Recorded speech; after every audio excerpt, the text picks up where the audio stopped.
Hello दोस्तों, स्वागत है आपका हमारे online platform VK edu change the way of learning पर।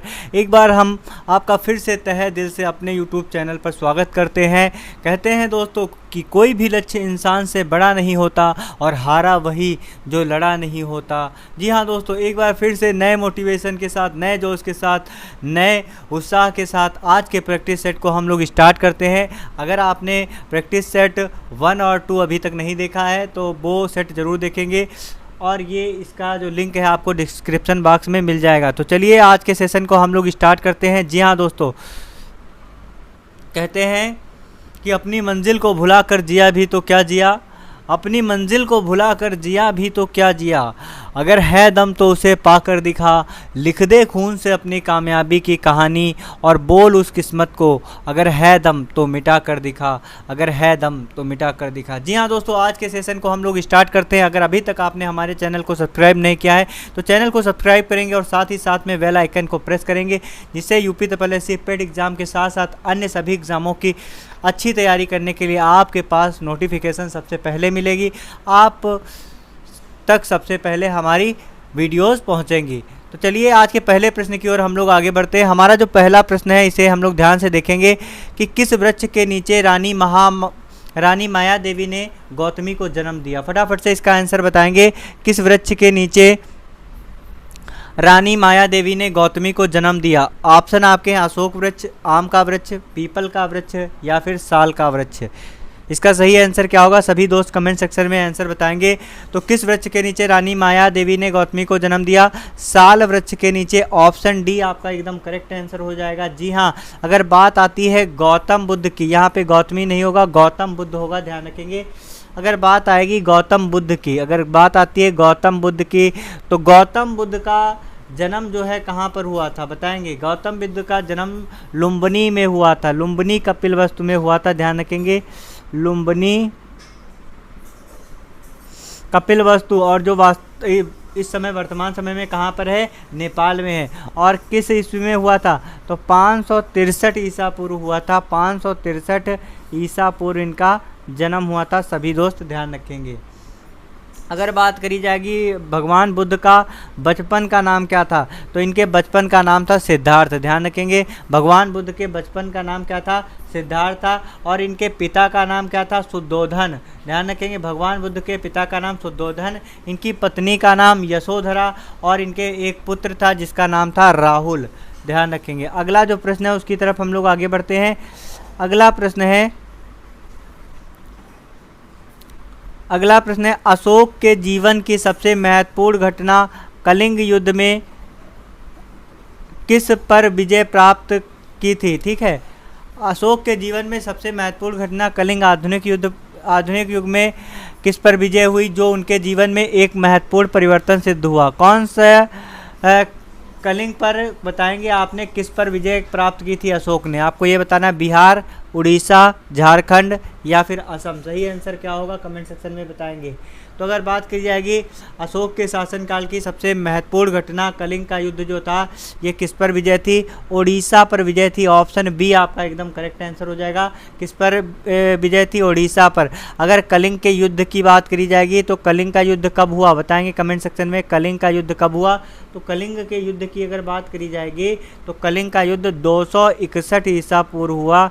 कब हुआ? 261 ईसा पूर्व हुआ कलिंग का युद्ध। सभी दोस्त ध्यान रखेंगे, 261 ईसा पूर्व। अगला प्रश्न जो है उसकी तरफ हम लोग आगे बढ़ते हैं। हमारा अगला प्रश्न क्या है? अगला प्रश्न जो कि अति महत्वपूर्ण है, चंद्रगुप्त द्वितीय ने गुप्त साम्राज्य का गुजरात तक विस्तार किया, तो किस ईस्वी में गुजरात तक विस्तार किया बताएंगे? 390, 930, 309 या फिर 903। सही आंसर क्या होगा एक बार कमेंट सेक्शन में बताएंगे। जितने सारे लोग आज के सेशन से जुड़े हुए हैं एक बार लाइक करेंगे और साथ ही साथ में शेयर करेंगे। तो अगर बात की जाएगी चंद्रगुप्त द्वितीय ने गुप्त साम्राज्य में गुजरात तक का विस्तार कब तक किया? 390 तक कर लिया था, 390 ईस्वी तक गुजरात तक कर लिया था। अगर बात की जाएगी चंद्रगुप्त द्वितीय की तो इन्हें कौन सी उपाधि मिली? तो इन्हें विक्रमादित्य की उपाधि मिली। किसकी? विक्रमादित्य की इन्हें उपाधि मिली, ध्यान रखेंगे, विक्रमादित्य की उपाधि मिली। और इनके शासनकाल को गुप्त काल का स्वर्ण काल कहते हैं। क्या कहते हैं? गुप्त काल का स्वर्ण काल। इनके शासनकाल को गुप्त काल का स्वर्ण काल कहते हैं, इसे भी हम लोग ध्यान रखेंगे। अगला जो प्रश्न है उसकी तरफ हम लोग आगे बढ़ते हैं। जी हाँ दोस्तों, हमारा अगला प्रश्न है, निम्न में से किस अवधि को दिल्ली सल्तनत के रूप में जाना जाता है? किस अवधि को दिल्ली सल्तनत के रूप में जाना जाता है? 1106 से 1326 ईस्वी तक, 1606 से 1826 ईस्वी तक, 1206 से 1526 ईस्वी तक, या फिर 1006 से 1326 ईस्वी तक? सही आंसर क्या होगा कमेंट सेक्शन में बताएंगे। अगर बात आती है दिल्ली सल्तनत की, ध्यान से सुनेंगे, अगर बात आती है दिल्ली सल्तनत की तो इसका जो शासनकाल की अवधि है 1206 से 1526 ईस्वी तक रही है। 1206 से 1526 ईस्वी तक रही है। इसमें आपके अगर बात करी जाएगी दिल्ली सल्तनत में, तो इसमें आपके 5 वंश प्रमुख थे, जैसे कि आपका गुलाम वंश हो गया, खिलजी वंश, तुगलक वंश, सैयद वंश और लोधी वंश। तो ये दिल्ली सल्तनत के प्रमुख जो हैं वंश थे, ध्यान रखेंगे। हमारा जो अगला प्रश्न है उसकी तरफ हम लोग आगे बढ़ते हैं। निम्नलिखित में से कौन सा राज्यवंश दक्षिण भारत से संबंधित नहीं था? बताएंगे कमेंट सेक्शन में। निम्नलिखित में से कौन सा राज्यवंश दक्षिण भारत से संबंधित नहीं था? सातवाहन, पाल, पांड्य या फिर पल्लव? सही आंसर क्या होगा कमेंट सेक्शन में बताएंगे। तो अगर बात करी जाएगी कौन सा राज्यवंश जो है दक्षिण भारत से संबंधित नहीं है, तो कौन सा राज्यवंश दक्षिण भारत से संबंधित नहीं है? तो पाल राजवंश जो है दक्षिण भारत से संबंधित नहीं है। बाकी जो आपके सातवाहन, पांड्य वंश और पल्लव वंश, ये जो वंश हैं ये आपके दक्षिण भारत से संबंधित है। अगर बात आती है पाल वंश की, ध्यान देंगे, अगर बात आती है पाल वंश की तो पाल वंश की स्थापना 750, ध्यान रखेंगे, 750 ईस्वी में की गई पाल वंश की स्थापना। और इसके संस्थापक कौन थे? गोपाल। गोपाल इसके संस्थापक थे, ध्यान रखेंगे, गोपाल इसके संस्थापक थे पाल वंश के। अगला जो प्रश्न है उसकी तरफ हम लोग आगे बढ़ते हैं। जी हाँ दोस्तों, अगला प्रश्न है, निम्न में से किस संधि के परिणाम स्वरूप तृतीय एंग्लो मैसूर युद्ध समाप्त हो गया? तो किस संधि के परिणाम स्वरूप तृतीय एंग्लो मैसूर युद्ध समाप्त हो गया? श्रीरंगपट्टनम की संधि, पुरंदर की संधि, इलाहाबाद की संधि या फिर सालबाई की संधि? इसका सही आंसर क्या होगा कमेंट सेक्शन में बताएंगे। तो अगर बात करी जाएगी तृतीय एंग्लो मैसूर युद्ध समाप्त हो गया किस संधि के तहत? श्रीरंगपट्टनम संधि, श्रीरंगपट्टनम की संधि। ऑप्शन ए आपका एकदम करेक्ट आंसर हो जाएगी। ये आपकी किस ईस्वी में चल रही थी? 1792 ईस्वी, ध्यान रखेंगे, श्रीरंगपट्टनम की संधि के द्वारा तृतीय एंग्लो मैसूर युद्ध जो है समाप्त हो गया।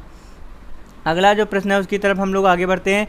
भारत ब्रिटिश शासन के प्रत्यक्ष शासन के अधीन कब हो गया? बताएंगे, भारत ब्रिटिश शासन के प्रत्यक्ष शासन के अधीन कब हो गया? तो आपके ऑप्शन है 1857, 1858, 1859 या फिर 1856। तो अगर बात की जाएगी भारत ब्रिटिश शासन के प्रत्यक्ष शासन के अधीन कब हो गया, तो ये 1858 में अधीन हो गया। ऑप्शन बी आपका एकदम करेक्ट आंसर हो जाएगा। ऑप्शन बी आपका एकदम करेक्ट आंसर। अगला जो प्रश्न है उसकी तरफ हम लोग आगे बढ़ते हैं।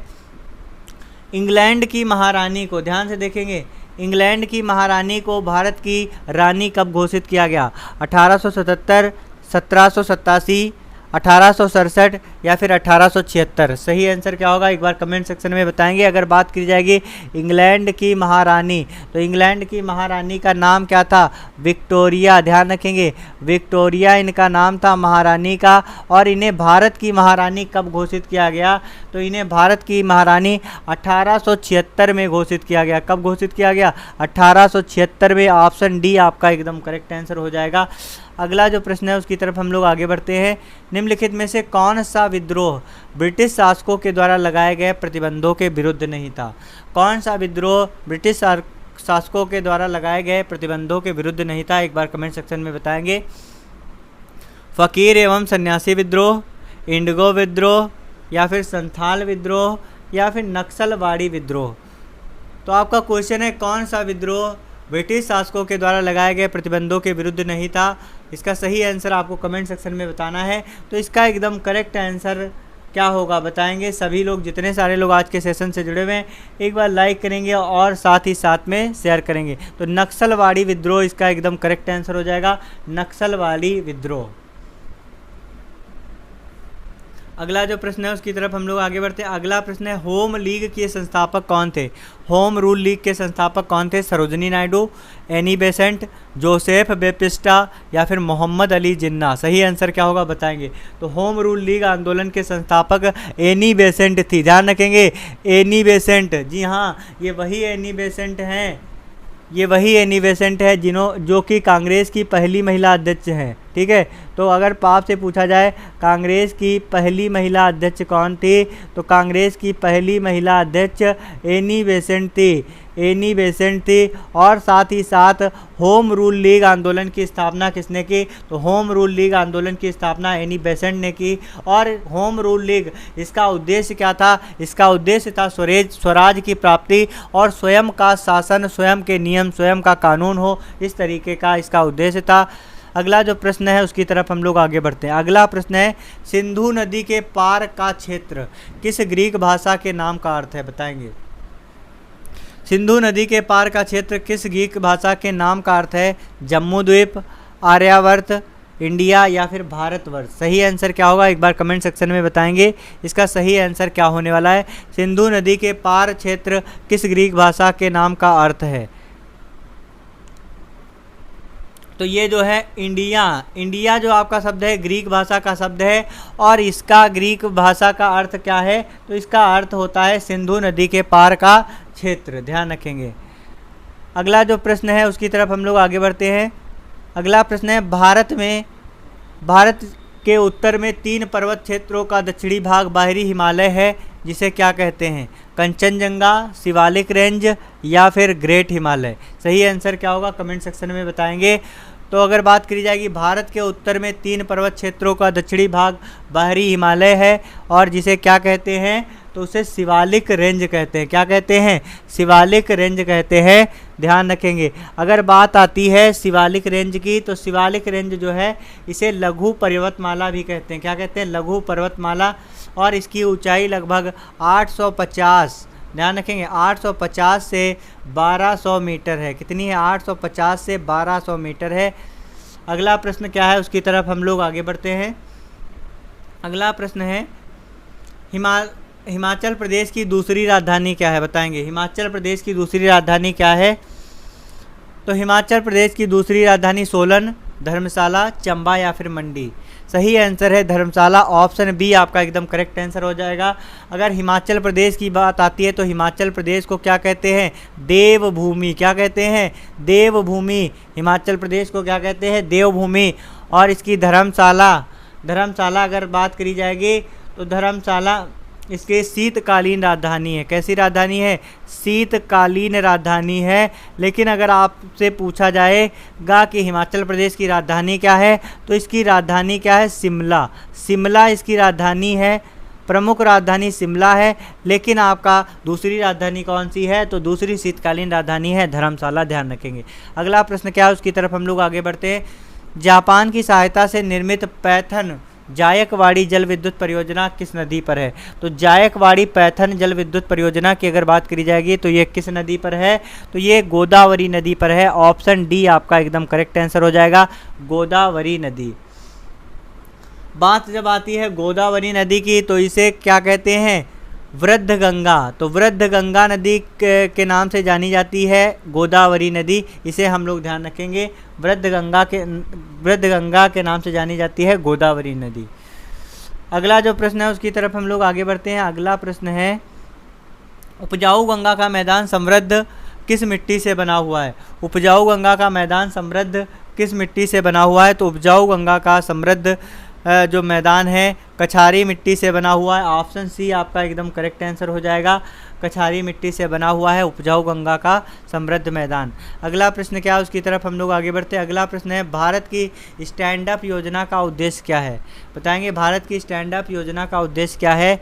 भारत में सभी मजदूरों के लिए स्वास्थ्य और सुरक्षा को बढ़ावा देना, अनुसूचित जाति अनुसूचित जनजाति की महिलाओं उद्यमियों के बीच उद्यमशीलता को बढ़ावा देना, या फिर कम आय वाले समूहों के बीच शिक्षा को बढ़ावा देना। ऑप्शन डी है आपका शारीरिक रूप से विकलांगों को बढ़ावा देना। तो फटाफट से कमेंट सेक्शन में इसका आंसर बताएंगे कि भारत की स्टैंड अप योजना का उद्देश्य क्या है। तो भारत की स्टैंड अप योजना के उद्देश्य की अगर बात आएगी तो इसका उद्देश्य अनुसूचित जाति, अनुसूचित जनजाति और महिलाओं उद्यमियों के बीच उद्यमशीलता को बढ़ावा देना। ऑप्शन बी आपका एकदम करेक्ट आंसर हो जाएगा। जी हाँ दोस्तों, अगला प्रश्न क्या है उसकी तरफ हम लोग आगे बढ़ते हैं। अगला प्रश्न है, भारत सरकार को भुगतान को आसान बनाने के लिए एक भुगतान स्थानांतरण प्रणाली शुरू की गई है। तो कौन सी स्थानांतरण प्रणाली शुरू की गई है भुगतान को आसान बनाने के लिए? State QR code, government QR code, India QR code या फिर भारत क्यूआर कोड। तो स्थानांतरण प्रणाली भुगतान को आसान बनाने के लिए कौन सी बनाई गई है? Bharat QR code. Option D आपका एकदम करेक्ट आंसर हो जाएगा। जी हाँ दोस्तों, option D is right answer. अगर बात करी जाएगी स्थानांतरण प्रणाली, जी हाँ दोस्तों ध्यान से देखेंगे, अगर बात करी जाएगी स्थानांतरण प्रणाली तो ऑप्शन डी आपका एकदम करेक्ट आंसर हो जाएगा, भारत क्यूआर कोड। और इसकी स्थानांतरण प्रणाली कब शुरुआत की गई? 2017 से स्टार्ट करी गई। 2017 से दोस्तों स्टार्ट करी गई, इसे हम लोग ध्यान रखेंगे। अगला जो प्रश्न क्या है उसकी तरफ हम लोग आगे बढ़ते हैं। अगला प्रश्न है, जल संसाधन, ध्यान से देखेंगे, जल संसाधन नदी विकास एवं गंगा कायाकल्प मंत्रालय द्वारा गंगा को स्वच्छ करने के लिए सार्वजनिक संगठनों से एकत्र किए जाने वाले वाल्व फंड का क्या नाम है? बताएंगे वाल्व फंड का क्या नाम है? सभी दोस्त बताएंगे। स्वच्छ जल फंड, PSU फंड, स्वच्छ गंगा फंड या फिर जल फंड। सही आंसर क्या होगा बताएंगे। सही आंसर क्या होगा एक बार सभी लोग कमेंट सेक्शन में बताएंगे। तो अगर बात करी जाएगी, ध्यान से देखेंगे, अगर बात करी जाएगी जल संसाधन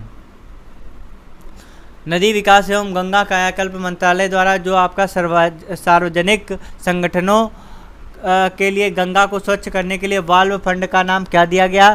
तो इसमें वाल्व फंड का जो नाम है स्वच्छ गंगा फंड नाम दिया गया। क्या नाम दिया गया है?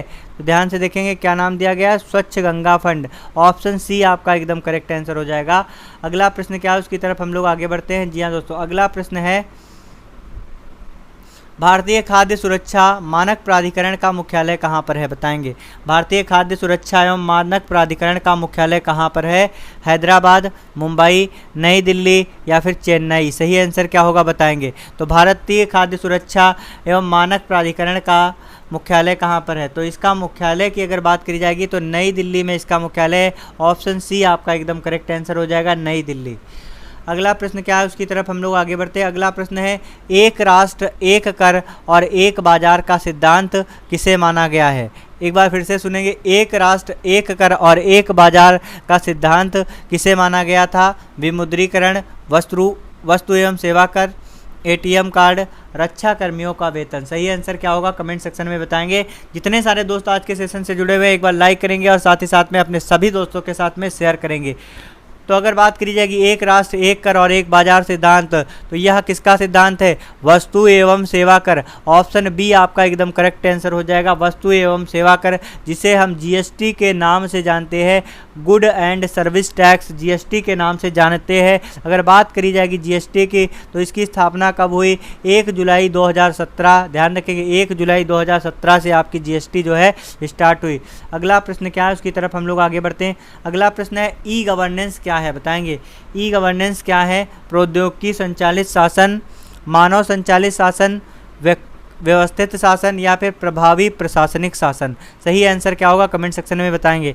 अगर बात आती है ई गवर्नेंस की तो ई गवर्नेंस का सही आंसर है ऑप्शन ए, प्रौद्योगिकी संचालित शासन।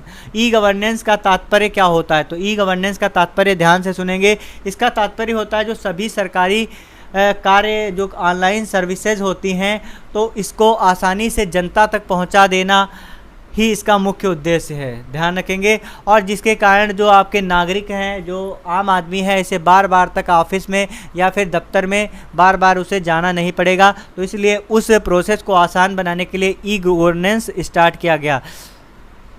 अगला जो प्रश्न है उसकी तरफ हम लोग आगे बढ़ते हैं। अगला प्रश्न है, किस देश को मुख्य रूप से कम्युनिस्ट माओवादी डालो द्वारा शासित किया गया है? तो किस देश को मुख्य रूप से कम्युनिस्ट माओवादी डालो के द्वारा शासित किया गया है? तो चाइना इसका एकदम करेक्ट आंसर हो जाएगा, चाइना। अगर बात आती है चीन की तो चीन की राजधानी क्या है, कैपिटल क्या है? तो चीन की कैपिटल है बीजिंग। ध्यान रखेंगे बीजिंग है इसकी कैपिटल। और अगर बात करी जाएगी करेंसी क्या है, तो इसकी मुद्रा है रेमनबी। क्या है? रेमनबी इसकी मुद्रा है। और वर्तमान समय में राष्ट्रपति कौन है? Xi Jinping. ध्यान रखेंगे, शी जिनपिंग वर्तमान समय में चाइना के राष्ट्रपति हैं। अगला प्रश्न है, वर्ष 1976 में 42वें संविधान संशोधन द्वारा भारतीय संविधान संशोधन की प्रस्तावना में कौन से 2 शब्द जोड़े गए हैं? बताएंगे। भारतीय संविधान संशोधन की प्रस्तावना में कौन से 2 शब्द जोड़े गए हैं? समाजवादी धर्मनिरपेक्ष न्याय स्वतंत्रता, धर्मनिरपेक्ष बंधुता, या फिर लास्ट ऑप्शन है आपका लोकतांत्रिक गणतंत्र। सही आंसर क्या होगा कमेंट सेक्शन में बताएंगे। अगर बात करी जाएगी 1976 में 42वें संविधान संशोधन के द्वारा 2 शब्द जोड़े गए प्रस्तावना में, तो ये कौन कौन से? समाजवादी और धर्मनिरपेक्ष। समाजवादी और धर्मनिरपेक्ष होता है। अगर बात करी जाएगी प्रस्तावना की, तो इसे लघु संविधान कहा जाता है। क्या कहा जाता है? लघु संविधान। ध्यान रखेंगे, क्या कहा जाता है? लघु संविधान। भारत के संविधान की प्रस्तावना को क्या कहते हैं? लघु संविधान। अगला जो प्रश्न है उसकी तरफ हम लोग आगे बढ़ते हैं। अगला प्रश्न है, भारत की राष्ट्रीय प्रतिज्ञा के रचयिता कौन है? बताएंगे। भारत की राष्ट्रीय प्रतिज्ञा के रचयिता कौन है? आपके ऑप्शन है रविंद्रनाथ टैगोर, बंकिम चंद्र चटर्जी, पिंडीमारी वेंकट सुब्बा राव, या फिर पिंगली वैकेया। सही आंसर क्या होगा कमेंट सेक्शन में बताएंगे। अगर बात करी जाएगी भारतीय राष्ट्रीय प्रतिज्ञा की, तो राष्ट्रीय प्रतिज्ञा की रचयिता कौन है? पिंडीमारी वेंकट सुब्बा राव। ध्यान रखेंगे, पिंडीमारी वेंकट सुब्बा राव, इन्होंने भारत की राष्ट्रीय प्रतिज्ञा की रचना की। अगला जो प्रश्न है उसकी तरफ हम लोग आगे बढ़ते हैं। अगला प्रश्न है, संविधान सभा के किस दिन राष्ट्रीय ध्वज को अपनाया गया? तो संविधान सभा के किस दिन राष्ट्रीय ध्वज को अपनाया गया? बताएंगे। 26 जनवरी 1947, 15 अगस्त 1947, 22 जुलाई 1947, या फिर 26 नवंबर 1950। सही आंसर क्या होगा बताएंगे। तो संविधान सभा के किस दिन राष्ट्रीय ध्वज को अपनाया गया? तो 22 जुलाई 1947 को अपनाया गया। ऑप्शन सी आपका एकदम करेक्ट आंसर हो जाएगा। जी हाँ दोस्तों, ऑप्शन सी आपका एकदम करेक्ट आंसर हो जाएगा। अगर राष्ट्रीय ध्वज के अगर अनुपात पूछा जाए तो इसका अनुपात कितना होता है? तो 3:2 इसका अनुपात होता है। राष्ट्रीय ध्वज का अनुपात क्या होता है? 3:2 होता है। अगला प्रश्न क्या है उसकी तरफ हम लोग आगे बढ़ते हैं।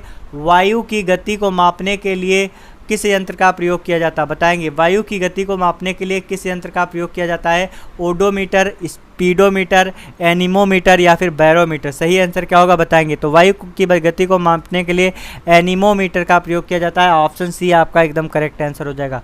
अगला प्रश्न क्या है उसकी तरफ हम लोग आगे बढ़ते हैं। अगला प्रश्न है, ध्यान से देखेंगे। अगला प्रश्न है, 20,000 हर्ट्ज से अधिक आवृत्ति की ध्वनि तरंगों को क्या कहते हैं? बताएंगे। 20,000 से अधिक हर्ट्ज आवृत्ति वाली ध्वनि तरंगों को क्या कहते हैं? श्रव्य, पराश्रव्य, अपश्रव्य, या फिर अवध्वनिक। तो अगर बात करी जाएगी 20,000 हर्ट्ज से अधिक वाले ध्वनि तरंगों को क्या कहते हैं? एक बार कमेंट सेक्शन में सभी दोस्त बताएंगे। तो इसे क्या कहते हैं बताएंगे।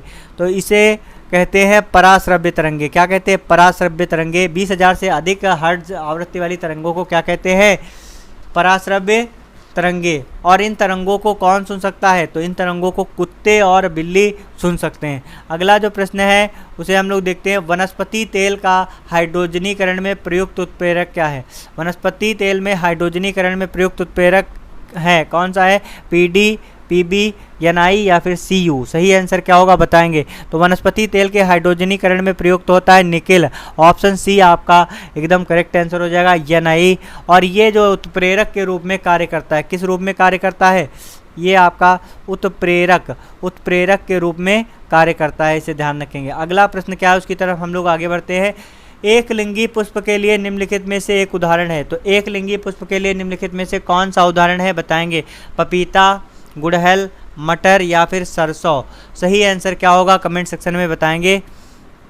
एक लिंगी पुष्प के लिए निम्नलिखित में से एक उदाहरण है पपीता, गुड़हल, मटर, या फिर सरसों। तो एक लिंगी पुष्प का उदाहरण होता पपीता। ऑप्शन ए आपका एकदम करेक्ट आंसर हो जाएगा। अगर बात की जाएगी एक लिंगी पुष्प की, तो इसमें आपका जैसे होता है पपीता एक हो गया, और आप तरबूज भी आपका क्या होता है ध्यान रखेंगे। तो तरबूज भी आपका एक लिंगी इसका पुष्प होता है, ध्यान रखेंगे। अगला प्रश्न क्या है उसकी तरफ हम लोग आगे बढ़ते हैं। जी हाँ दोस्तों, जितने सारे लोग आज के सेशन से जुड़े हुए हैं एक बार लाइक करेंगे और साथ ही साथ में अपने सभी दोस्तों के साथ में आपको शेयर करना है। जितने सारे लोग आज के सेशन से जुड़े हुए हैं एक बार लाइक करेंगे और साथ ही साथ में शेयर करेंगे। कहते हैं कि रख हौसला वो मंजर भी आएगा, रख हौसला वो मंजर भी आएगा, प्यासे के पास चलकर समंदर भी आएगा, थक कर ना बैठे मंजिल के मुसाफिर, मंजिल भी मिलेगी और मिलने का मज़ा भी आएगा। अगले प्रश्न की ओर हम लोग आगे बढ़ते हैं। अगला प्रश्न है, वृषण टेस्टीज द्वारा स्त्रावित नर हार्मोन्स को क्या कहते हैं? बताएंगे। वृषण टेस्टीज के द्वारा जो हार्मोन्स निकलता है उसे क्या कहते हैं? टेस्टोस्टेरोन, एस्ट्रोजन या फिर प्रोजेस्टेरॉन या फिर प्रोजेस्टोजन। सही आंसर क्या होगा कमेंट सेक्शन में बताएंगे। वृषण टेस्टीज के द्वारा स्त्रावित नर हार्मोन्स को क्या कहते हैं? तो वृषण टेस्टीज के द्वारा निकलने वाले नर हार्मोन्स को टेस्टोस्टेरोन कहते हैं। क्या कहते हैं? टेस्टोस्टेरोन कहते हैं। ऑप्शन ए आपका एकदम करेक्ट आंसर हो जाएगा, टेस्टोस्टेरोन। और अगर बात करी जाएगी जो अन्य है एस्ट्रोजन, प्रोजेस्टेरॉन या फिर आपका प्रोजेस्टोजन, तो ये जो आपके हैं प्रोजेस्टोजन, तो ये आपके क्या है? ये आपके मादाओं के अंडाशय से स्त्रावित होने वाले हार्मोन्स हैं। कौन कौन से हैं? एस्ट्रोजन, ये आपके 3 हैं, ध्यान रखेंगे कौन कौन से हैं। आपके हैं एस्ट्रोजन, प्रोजेस्टेरॉन या फिर प्रोजेस्टोजन, तो ये आपके क्या हैं? मादाओं के अंडाशय से स्त्रावित होने वाले हार्मोन्स हैं। अगला प्रश्न क्या है देखेंगे। 31 मार्च 2022 में कितनी महिलाओं को 2021-22 के लिए नारी शक्ति पुरस्कार मिला? फटाफट से बताएंगे इसका सही आंसर क्या होने वाला है। कितनी स्त्रियों को नारी शक्ति पुरस्कार मिला? 31 मार्च 2022 में कितनी महिलाओं को 2021-22 का नारी शक्ति पुरस्कार मिला है? फटाफट से सभी लोग इसका आंसर जो है कमेंट सेक्शन में बताएंगे। जितने सारे लोग आज के सेशन से जुड़े हुए हैं फटाफट से सभी को इसका आंसर कमेंट सेक्शन में बताना है। तो अगर बात करी जाएगी नारी शक्ति पुरस्कार, तो ये 2021-22 में 29 महिलाओं को मिला है। ऑप्शन ए आपका एकदम करेक्ट आंसर हो जाएगा। अगला प्रश्न है, निम्नलिखित में से किस राज्य में भगवान बुद्ध की शयन मुद्रा में सबसे बड़ी 100 फुट की मूर्ति बनी है? तो कहाँ पर बनी है? असम में, बिहार में, उत्तर प्रदेश में या फिर नागालैंड में? सही आंसर क्या होगा कमेंट सेक्शन में बताएंगे। तो अगर बात की जाएगी भगवान बुद्ध की शयन मुद्रा की सबसे बड़ी मूर्ति, तो ये बिहार में बनी है। ऑप्शन बी आपका एकदम करेक्ट आंसर हो जाएगा। जी हाँ दोस्तों, ये आपके क्वेश्चन जो है करंट अफेयर के चल रहे हैं। सारे क्वेश्चन आपके एकदम एग्जाम के पैटर्न पर है। आप सभी लोग अगर फर्स्ट टाइम चैनल को विजिट कर रहे हैं तो एक बार सब्सक्राइब अवश्य करेंगे। प्रश्न है, हाल ही में किस देश के पूर्व राष्ट्रपति रफीक तरार 92 वर्ष की आयु में इनकी मृत्यु हो गई? बांग्लादेश, अफगानिस्तान, पाकिस्तान या फिर उज्बेकिस्तान? सही आंसर क्या होगा कमेंट सेक्शन में बताएंगे। तो राष्ट्रपति रफीक तरार, तो ये किस देश के थे जिनकी मृत्यु जो है 92 वर्ष की आयु में हो गई है? रफीक तरार। सही आंसर क्या होगा कमेंट सेक्शन में बताएंगे जितने सारे दोस्त आज के सेशन से जुड़े हुए हैं। तो रफीक तरार की अगर बात करी जाएगी, जी हाँ दोस्तों, तो रफीक तरार की अगर बात करी जाएगी तो रफीक तरार किस देश के थे?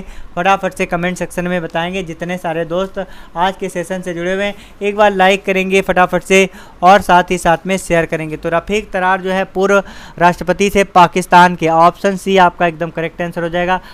और पाकिस्तान की अगर बात करी जाएगी तो वर्तमान समय में इसकी राजधानी इस्लामाबाद है और मुद्रा है पाकिस्तानी रुपया। और राष्ट्रपति कौन है? प्रेसिडेंट कौन है पाकिस्तान के? पाकिस्तान इसका एकदम करेक्ट आंसर है। राष्ट्रपति कौन है? राष्ट्रपति की अगर बात करी जाएगी तो राष्ट्रपति है आरिफ अलवी। नाम याद रखेंगे क्या, कौन है राष्ट्रपति? आरिफ अलवी। आरिफ अलवी पाकिस्तान के राष्ट्रपति हैं। अगला प्रश्न क्या है उसकी तरफ हम लोग आगे बढ़ते हैं।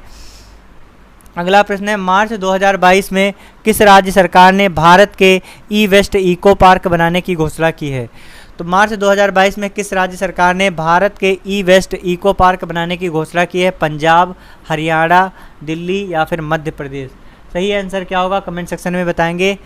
ई वेस्ट इको पार्क कहाँ बनाने की घोषणा की गई है? तो दिल्ली में बनाने की घोषणा की गई है। ऑप्शन सी आपका एकदम करेक्ट आंसर हो जाएगा। Option C is right answer.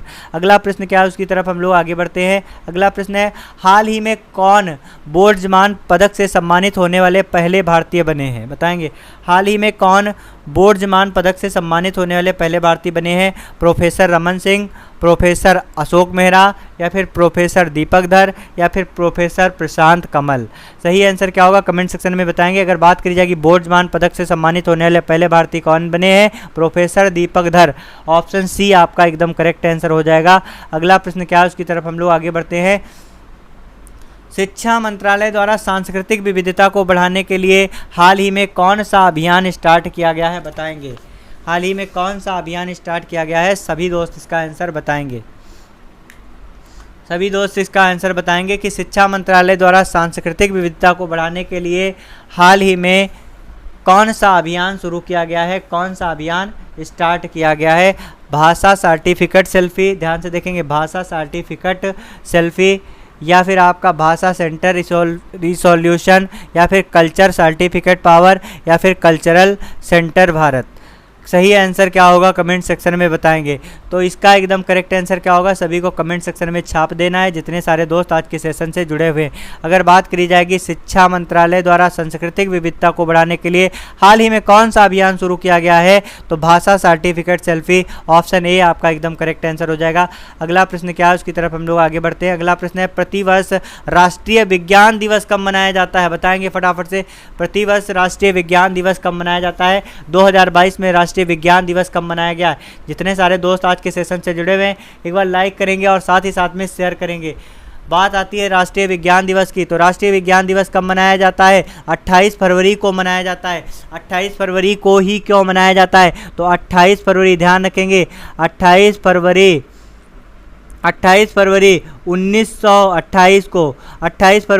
1928 को सर सीवी रमन ने रमन प्रभाव की खोज की थी। किसकी खोज की थी? रमन प्रभाव की खोज कब की गई? 28 फरवरी सन 1928 को रमन प्रभाव की खोज की गई, जिसके चलते जो है सर सीवी रमन को 1930 में भारत रत्न सम्मान से सम्मानित किया गया।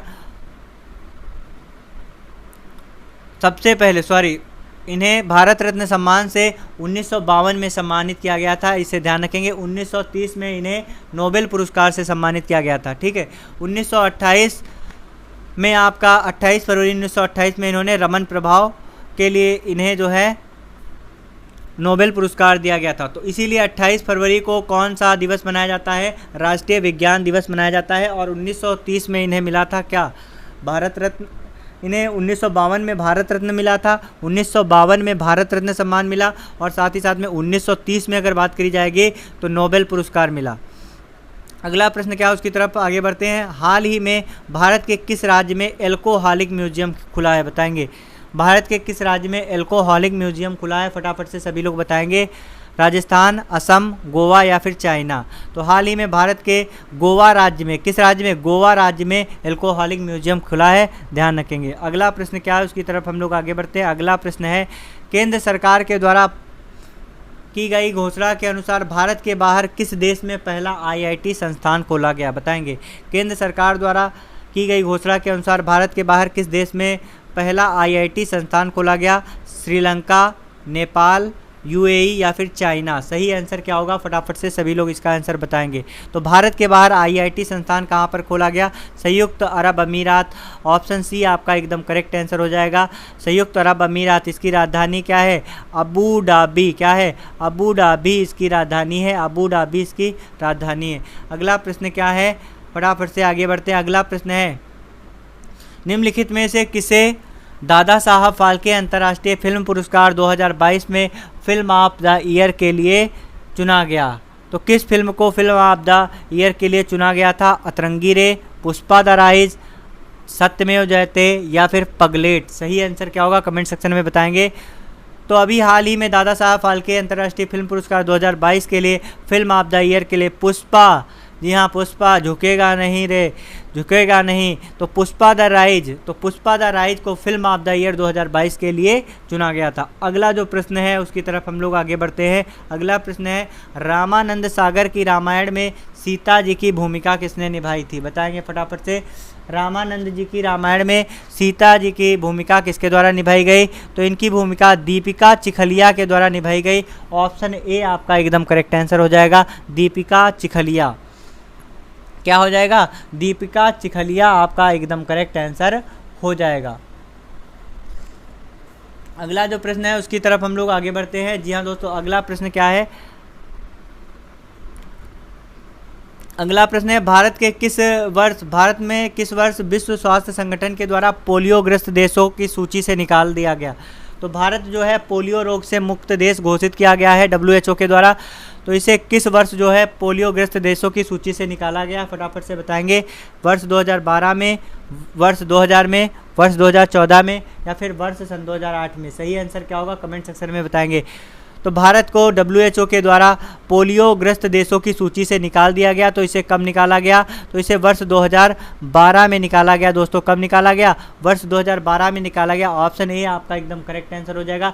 WHO की अगर बात करी जाएगी, वर्ल्ड हेल्थ ऑर्गेनाइजेशन, जी हाँ दोस्तों, WHO की अगर बात करी जाएगी तो इसकी स्थापना कब हुई, तो 7 अप्रैल 1948 को इसकी स्थापना हुई। और इसका मुख्यालय कहाँ पर है, जिनेवा स्विट्जरलैंड में है। कहाँ पर है, जिनेवा स्विट्जरलैंड में। जिनेवा स्विट्जरलैंड में इसका क्या है, जिनेवा स्विट्जरलैंड में इसका मुख्यालय। अगला प्रश्न क्या है उसकी तरफ हम लोग आगे बढ़ते हैं। अगला प्रश्न है नोबेल म्यूजियम विश्व में कहाँ स्थित है, बताएंगे। नोबेल म्यूजियम विश्व में कहाँ पर स्थित है, स्वीडन में, स्टॉकहोम में, डेनमार्क में, या फिर लंदन में। तो नोबेल म्यूजियम किस विश्व में कहाँ पर स्थित है, तो नोबेल म्यूजियम की अगर बात करी जाएगी तो ये स्टॉकहोम में है। कहाँ पर है, स्टॉकहोम। जी हाँ दोस्तों, स्टॉकहोम, वही स्टॉकहोम जहाँ पर पर्यावरण का पहला सम्मेलन हुआ था। पर्यावरण का पहला सम्मेलन 1972 में कहाँ पर हुआ था, स्टॉकहोम में हुआ था। अगर बात करी जाएगी नोबेल म्यूजियम विश्व में कहाँ पर है, तो ये स्टॉकहोम में है। और यहीं पर आपका कौन सा पुरस्कार दिया जाता है, नोबेल पुरस्कार दिया जाता है। कौन सा पुरस्कार, नोबेल पुरस्कार दिया जाता है। अगर बात आती है नोबेल पुरस्कार की तो ये कितने क्षेत्रों में दिया जाता है, 6 क्षेत्रों में दिया जाता है। और नाम आप लोग ध्यान से सुनेंगे। एक आपका साहित्य के क्षेत्र में, अर्थशास्त्र के क्षेत्र में, चिकित्सा के क्षेत्र में, भौतिकी के क्षेत्र में, रसायन के क्षेत्र में, और आपका शांति के क्षेत्र में। यह 6 क्षेत्र है जिसमें क्या मिलता है, यह 6 क्षेत्र हैं जिसमें नोबेल पुरस्कार दिया जाता है। अगर बात करी जाएगी भारत में साहित्य के क्षेत्र में सबसे पहले नोबेल पुरस्कार किसे मिला, तो रविंद्रनाथ टैगोर को मिला। रविंद्रनाथ टैगोर को मिला। अगर बात आती है नोबेल पुरस्कार की तो नोबेल पुरस्कार किसके नाम पर है, तो ये अल्फ्रेड नोबेल के नाम पर है। किसके नाम पर, अल्फ्रेड नोबल। अल्फ्रेड नोबल, ध्यान रखेंगे।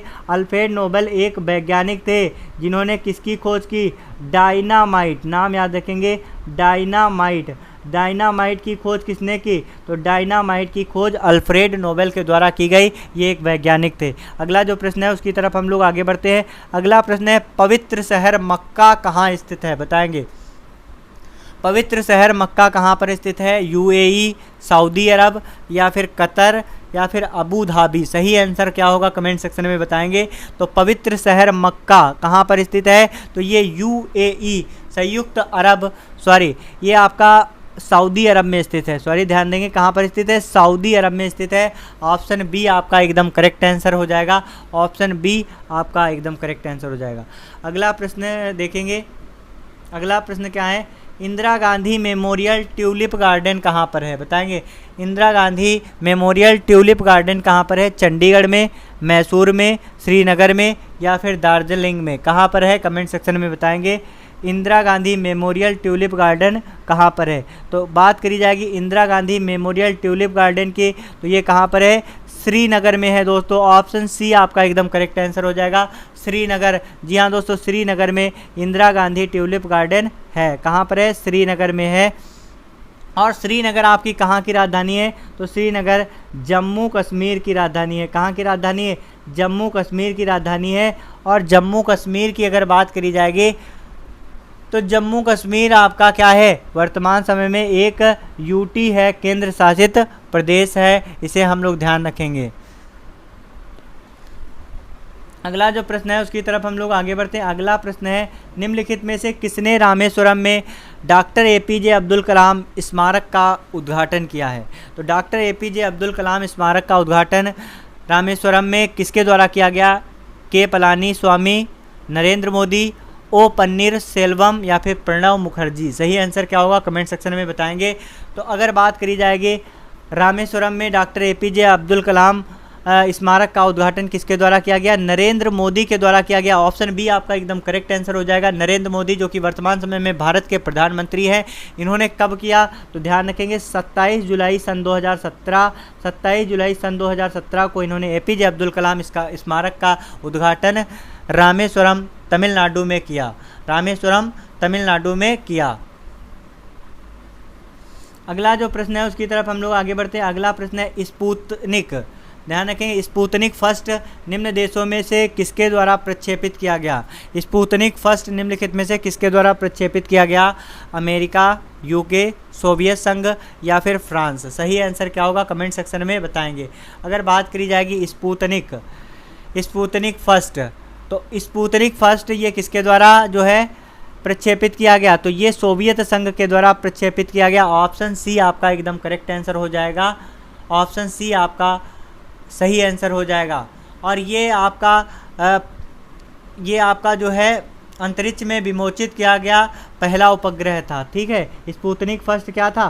पहला उपग्रह, वो भी कृत्रिम उपग्रह। पहला कृत्रिम उपग्रह कौन था? तो पहला कृत्रिम उपग्रह जो कि अंतरिक्ष में प्रक्षेपित किया गया, तो पहला कृत्रिम उपग्रह जो अंतरिक्ष में प्रक्षेपित किया गया कौन सा था? Sputnik first. ध्यान रखेंगे। अगला जो प्रश्न है उसकी तरफ हम लोग आगे बढ़ते हैं। अगला प्रश्न है राकेश शर्मा ने जिस अंतरिक्ष यान से अंतरिक्ष की यात्रा की थी उसका नाम क्या है? राकेश शर्मा के द्वारा जिस अंतरिक्ष यान से अंतरिक्ष की यात्रा की गई थी उसका नाम क्या है? Soyuz T11, Rockwell X30, spiral EPOS या फिर मरकरी एटलस? सही आंसर क्या होगा कमेंट सेक्शन में बताएंगे। तो अगर बात करी जाएगी अंतरिक्ष यात्री राकेश शर्मा के द्वारा किस अंतरिक्ष यान के द्वारा यात्रा करी गई है, तो इनके द्वारा सोयूज, ध्यान रखेंगे, सोयूज T11 के द्वारा यात्रा की गई है। Soyuz T11। ऑप्शन ए आपका एकदम करेक्ट आंसर हो जाएगा। ऑप्शन ए आपका एकदम करेक्ट आंसर है। अगला प्रश्न क्या है उसकी तरफ हम लोग आगे बढ़ते हैं। अगला प्रश्न है विश्व स्वास्थ्य संघ का मुख्यालय कहाँ पर है?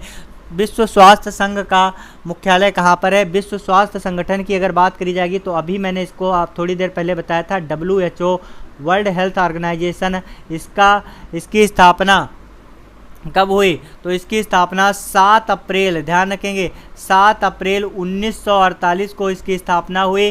कहाँ पर हुई? जिनेवा स्विट्जरलैंड में हुई। कहाँ पर हुई? जिनेवा स्विट्जरलैंड में हुई। ध्यान रखेंगे, जिनेवा